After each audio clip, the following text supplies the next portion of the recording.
Today I'm doing a stats and extracurriculars video, so I'll tell you a lot about myself. This was requested after I posted my college decision reaction video, so go check that out if you haven't. This video will likely be very long, so I will have timestamps in the description box for you to skip around. Yeah, let's get started. Some background about me. So I wasn't born in America. I was born in China, and I moved here 10 years ago. So I was really new to the whole college process when I was applying. So I had to Google a lot of stuff, watched a lot of videos, but I didn't use any like consulting services. I didn't hire someone. No one wrote my essays for me. Oh, and I go to a public school. I'm totally normal person. I don't have legacy in America. I am not rich. Okay, so onto my stats. I took the SAT 2 times. I never tried the ACT, but for the SAT, the first time I took the summer before my junior year, and I highly recommend that because if you get it out of the way, you don't have to worry at all during your junior year. My junior year was pretty hard and it was stressful, so I'm glad my first SAT was done prior to all of that stress. So yeah, I took it August and I got a 1540 out of the 1600 scale. I had a 740 in reading, writing, and an 800 on math. So my score was pretty good. I was pretty satisfied, but I did want to see if I could push myself and do even better. This was like a self-motivated thing. My parents didn't like pressure me to take it again. I kind of just wanted to. I do recommend taking the SAT twice just so you can push yourself and see if you can improve. Don't be afraid to take it more than once. Obviously don't abuse it and don't do it like 6 or 7 times. That's a little excessive, but 2 or 3 times is totally fine. The second time I took it was in March of my junior year, and that time I got a 1580. I had 790 on reading and writing and a 790 on math.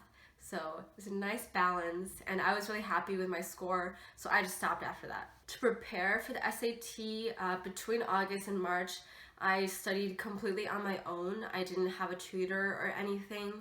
I just used Khan Academy. I bought some review books, and yeah, that's pretty much it. But for my August, I did have some preparation. I went to this like boot camp for SAT that all the Asian moms were raving about, and my mom was like, if the other Asians like it, you might like it.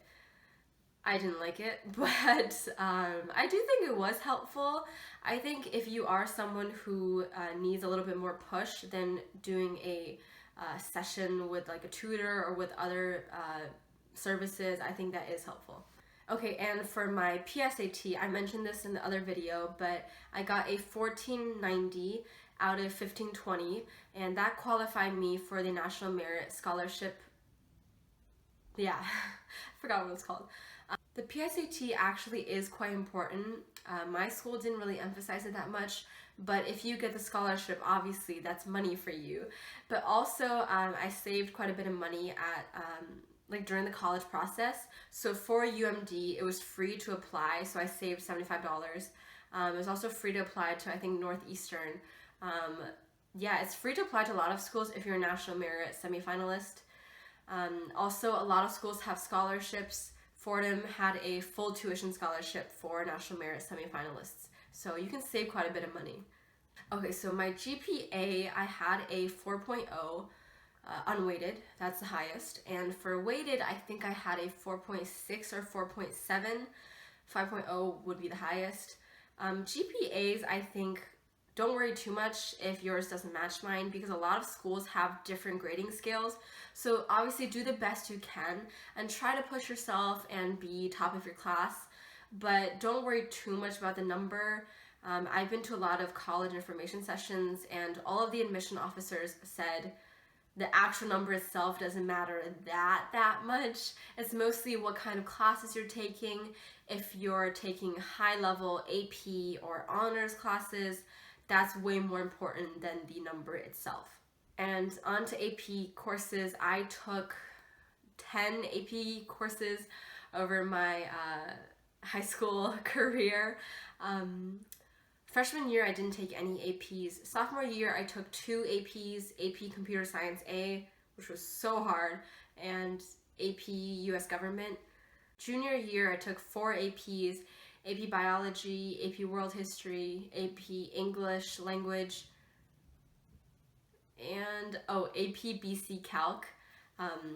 Oh yeah, by the way, I got 5s on all of my exams except for AP Bio. I got a 4, and I'm trying to major in bio, so I don't know how that's gonna go.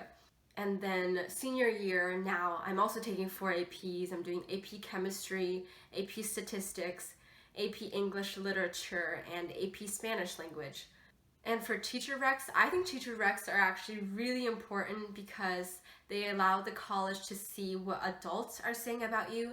So I got my BC Calc teacher and my bio teacher, AP bio teacher, to write my recs. I actually recommend that you get 2 teachers, not both in STEM or both in humanities. I feel like I should have gotten an English teacher to write my rec. I think it's a little bit better when you have a STEM and a humanities teacher, just to show that you're a little bit more balanced. Ultimately, I don't think it impacted me that much, but it's just something to think about. Like for instance, MIT, I didn't apply, but MIT has a requirement that you need a humanities and a STEM teacher to write your rec. Okay, on to extracurriculars. So one of my biggest extracurriculars was Model United Nations. I actually did it for all 4 years of high school, and this year I actually am the president of the club. We have around, I don't know, like 40 people, 40 person team, something like that. It's like a pretty big club at my school, and being president obviously taught me so much about leadership, and it was tough, but I think ultimately I gained a lot from this experience. And I did write about Model UN in my Common App essay. Not too much, I mentioned it briefly. And my other big extracurricular is called Girl Up.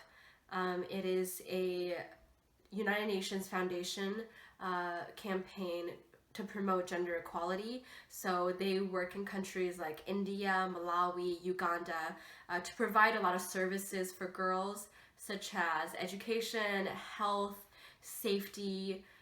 For instance, they provide bicycles for a lot of girls because it's hard for them to, get to school. And I founded a local chapter at my high school, so it was just like a local club. I started that actually in junior year, so a little bit late, but again, being founder and president taught me so much.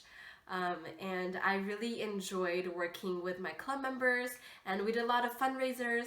One of our fundraisers was a Diwali festival, so it was like a cultural night, and we raised quite a bit of money. By the end of junior year, we raised $1,400, which I am so proud of. And the summer of my junior year, I attended a leadership summit with Girl Up. It was in DC, and actually on the last day of the summit, we lobbied on Capitol Hill. So I actually met with Representative Chris Van Hollen, who is my representative from Maryland, and we lobbied him about a Girls Education Act. It was super cool. The summer of my junior year, I also did a science internship. So I was working in a lab. It was in Baltimore. It was also super fun. I did like PCR, polymerase chain reaction. You'll know what that is if you've ever been in a lab or taken AP Bio. It was really cool. I really enjoyed seeing kind of the behind the scenes work. The people in my lab were working on like drug metabolism, so it was like really relevant in a lot of pharmaceutical products. So my word of advice for extracurriculars is obviously do things that you're actually passionate about. And if you're just starting out as a freshman, try a bunch of different clubs, a bunch of different sports, see which ones you like. Give yourself a chance to explore, and then ultimately only stick with like 2-3 of them, because your time is limited. And colleges want to see that you're putting effort into only a few things, because if you're trying to do 10 activities, it's it's hard, and you're probably not dedicated to all of them. So definitely pick a few activities that you really care about and try to go for leadership positions. Don't do it just for college. Do it because you actually enjoy it. I actually love Model UN. Such a nerd, I know. But I love Model UN because it taught me a lot of public speaking skills and research skills. And I think that's relevant, for my whole life. Public speaking is something that I'll have to do in my job, in college. It's going to be relevant for many years, and that's why I love Model UN. Girl Up, I do really care about gender equality. I think it's just like an important cause to me. So do things that really matter to you, and you'll actually have fun doing it. That's pretty much all I had for the video.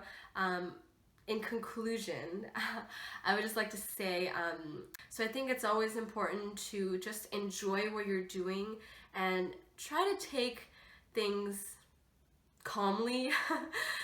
If you get a few B's, please don't worry. Like, don't think, oh my god, I'm out of the running for all these good schools. Not really. College applications are a holistic process, so that means colleges are looking at everything in your application. So as long as you have other things to sort of balance your grades, you'll totally be fine. Don't worry, your grades do not define you. You can still be intelligent without having good grades. Alright, thank you so much for watching my video. Please subscribe if you want to see more. Yeah, that's it. Bye.